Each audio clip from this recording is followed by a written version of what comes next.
The year is 2417. Earth is silent. No people live there anymore. The air is dirty. The water is gone. The animals have disappeared. Long ago, people left Earth. They built homes in space. They live on other planets now. But Earth is still important. It was the first home. It holds many memories. To protect those memories, people built a station in the sky called Haven 9. Haven 9 is not a home. It is a floating library in the sky. There are no paper books. There are glowing boxes called data cubes. They have pictures, videos, and sounds from Earth's past. The workers in Haven 9 are called echoes. They are part human, part machine. They are smart. They never forget. They keep history safe. One echo is named Kael.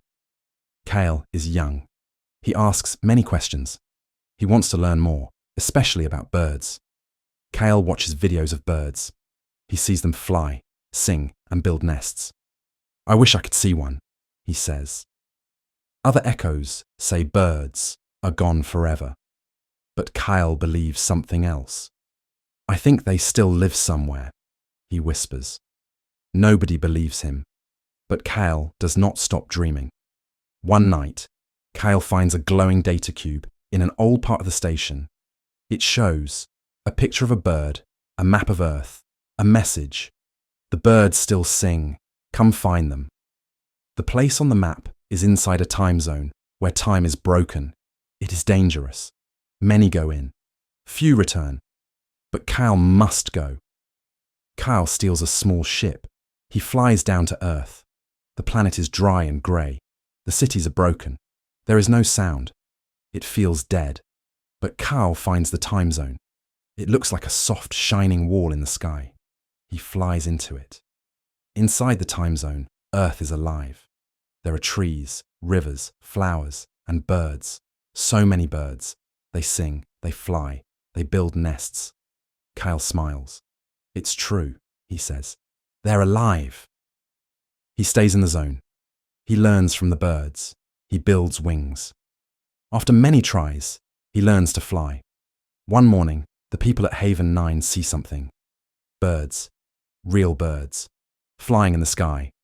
And behind them, Kael. He flies like them. He wears wings of light. He laughs and waves. Everyone watches. They cannot believe it. He did it, they say. The birds are back. Now people feel hope. If birds can live, maybe Earth can live too. Maybe it is not too late. Kael returns to the zone. He plans to teach others. He wants to bring life back to Earth. But first, he returns to the place where he found the data cube. He wants to know who left the message. Kael digs through the files in the data cube. He finds a hidden video. He plays it. A face appears. It is Kael, older, wiser, with grey hair and soft eyes. He speaks. If you are watching this, you are me. You came here once before. You lived with the birds. You flew in the sky. But then, something happened. You forgot. The time zone took your memories. This is your second chance. Kael falls to his knees. I've been here before. I was the one who made the map. I am the message. He touches the wings on his back. He remembers flying, long ago. Kael realizes the truth. The time zone didn't just hide the birds. It hid him. It made him forget. Now, he knows everything.